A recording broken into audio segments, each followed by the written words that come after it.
Brought you by Meghdoot herbal. मुझे diabetes है। मेघदूत मधुशून्य ये हाई ब्लड शुगर और ब्लड प्रेशर को कंट्रोल तो करता ही है, साथ में ये मुझे काफी एनर्जेटिक रखता है। मेघदूत मधुशून्य खाओ, फिट एंड फाइन हेल्थ बना।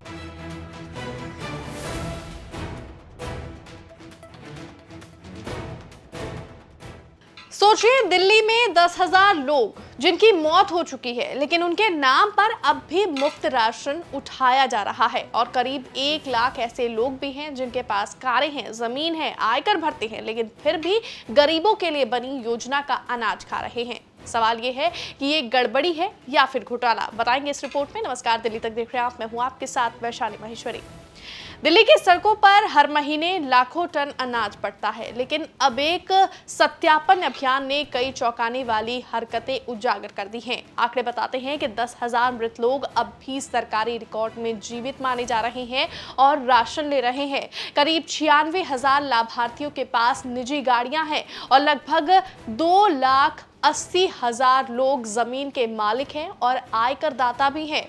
अब सवाल ये उठता है कि जब योजना केवल उन परिवारों के लिए है जिनकी सालाना आय 1 लाख से कम है, तो इतनी बड़ी संख्या में अपात्र लोग इसमें कैसे घुस आए? केंद्र सरकार के राष्ट्रव्यापी राशन कार्ड सत्यापन अभियान के तहत दिल्ली में ही 6,52,000 लाभार्थियों के नाम हटाने की सिफारिश की गई है। यानी राजधानी में हर 10 में से 1 लाभार्थी फर्जी या अपात्र माना गया।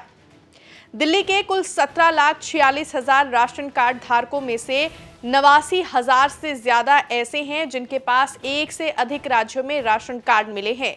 68,000 से ज्यादा क्षेत्रीय जांच हुई और 27,745 कार्ड तुरंत कैंसिल कर दिए गए। हैरानी की बात तो यह भी है कि सूची में 1,033 लोग ऐसे दर्ज हैं जिनकी उम्र 100 से 120 साल बताई गई है, जो कि अब इस लिस्ट से हटाई जा रही हैं।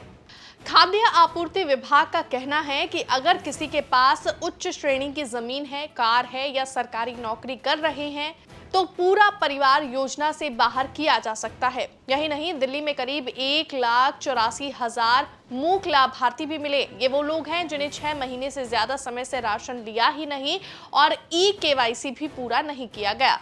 कुछ महीने पहले विभाग ने 5,261 सरकारी कर्मचारियों को भी राशन घोटाले में पकड़ा था और उन्हें बर्खास्त कर दिया था। अब अभियान का फाइनल रिपोर्ट 30 सितंबर तक केंद्र सरकार को सौंपा जाएगा। सरकार का कहना है कि उद्देश्य सिर्फ यही है कि पारदर्शिता और ये सुनिश्चित करना कि केवल असली गरीब और पात्र परिवार ही योजना का लाभ उठाएं। सोचिए, जिनके नाम पर ये अनाज उठाया जा रहा है, उनकी जरूरत क्या असल में है? और जिन गरीबों के लिए ये योजना बनी, क्या उन्हें वाकई पूरा हक मिल पा रहा है? ये सिर्फ एक प्रशासनिक गड़बड़ी है या व्यवस्था में एक बड़ा भ्रष्टाचार? आपका इस रिपोर्ट पर क्या कुछ कहना है, हमें कमेंट्स में जरूर बताएं। मुझे दीजिए इजाजत और दिल्ली से जुड़ी हुई तमाम खबरों को देखने के लिए आप देखते रहिए दिल्ली तक।